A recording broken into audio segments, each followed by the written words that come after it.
NEET परीक्षा रद्द होने पर भाकियू टिकैत ने जताया विरोध। बरेली में भारतीय किसान यूनियन टिकैत के जिला प्रवक्ता एडवोकेट मोहम्मद इकबाल ने नीट परीक्षा में पेपर लीक और परीक्षा रद्द होने के मुद्दे पर सरकार के खिलाफ नाराजगी जताई। उन्होंने प्रेस वार्ता कर कहा कि लगातार हो रहे पेपर लीक से देश के युवाओं का भविष्य अंधकार में जा रहा है और सरकार इस पर पूरी तरह विफल साबित हुई है। एडवोकेट मोहम्मद इकबाल ने कहा कि छात्र दिनरात मेहनत कर प्रतियोगी परीक्षाओं की तैयारी करते हैं, लेकिन पेपर लीक माफियाओं के कारण उनकी मेहनत बर्बाद हो रही है।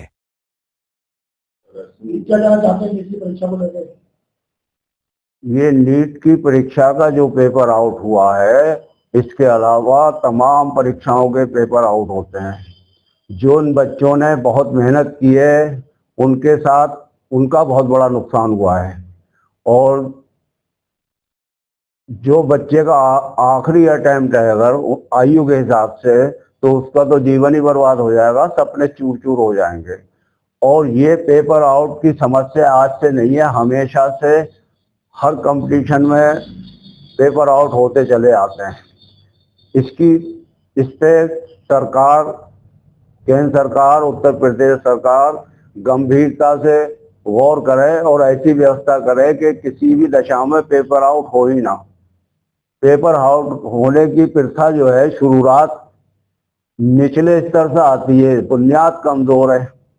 हमारी प्राइमरी और जूनियर की बेसिक शिक्षा बहुत कमजोर है, वहाँ पढ़ाई ही नहीं की जाती है, शिक्षा नहीं दी जाती है, बच्चे को ज्ञान नहीं दिया जाता है।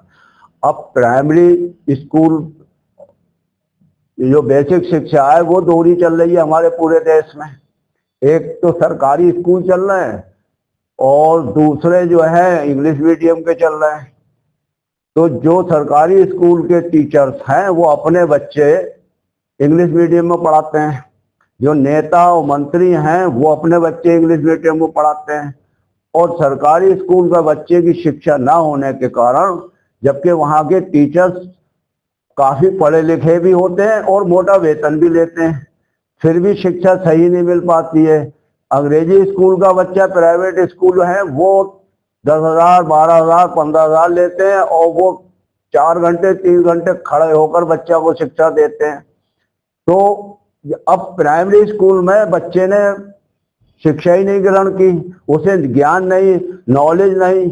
उसके बाद आ जाए वो माध्यमिक विद्यालयों में।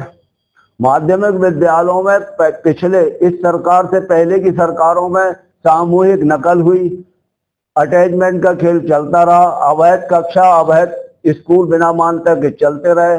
उनकी वजह से बच्चा स्कूल का मुंह नहीं देखा, सीधा केंद्र पर जाकर परीक्षा दी और वो साइंस साइड से फर्स्ट डिवीजन से 95% से पास हो गया।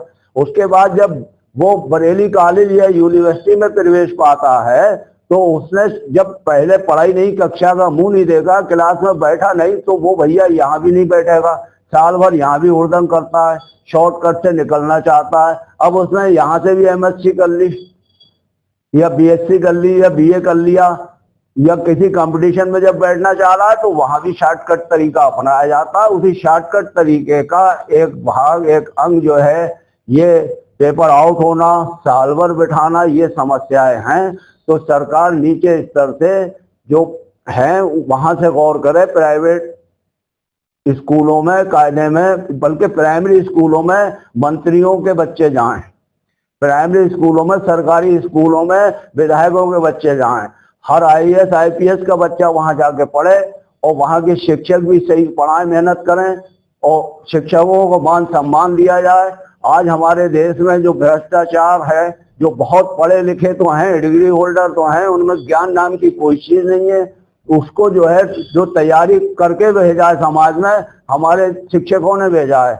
शिक्षक भी हर जगह लाइन में लगता है, शिक्षक को कोई मान सम्मान मिलता नहीं। शिक्षक से शिक्षा कार्य के अलावा और दूसरे बहुत से कार्य कराए जाते हैं, फिर मिड डे मील और तमाम चीजें जो है उसमें भी टाइम बर्बाद होता है।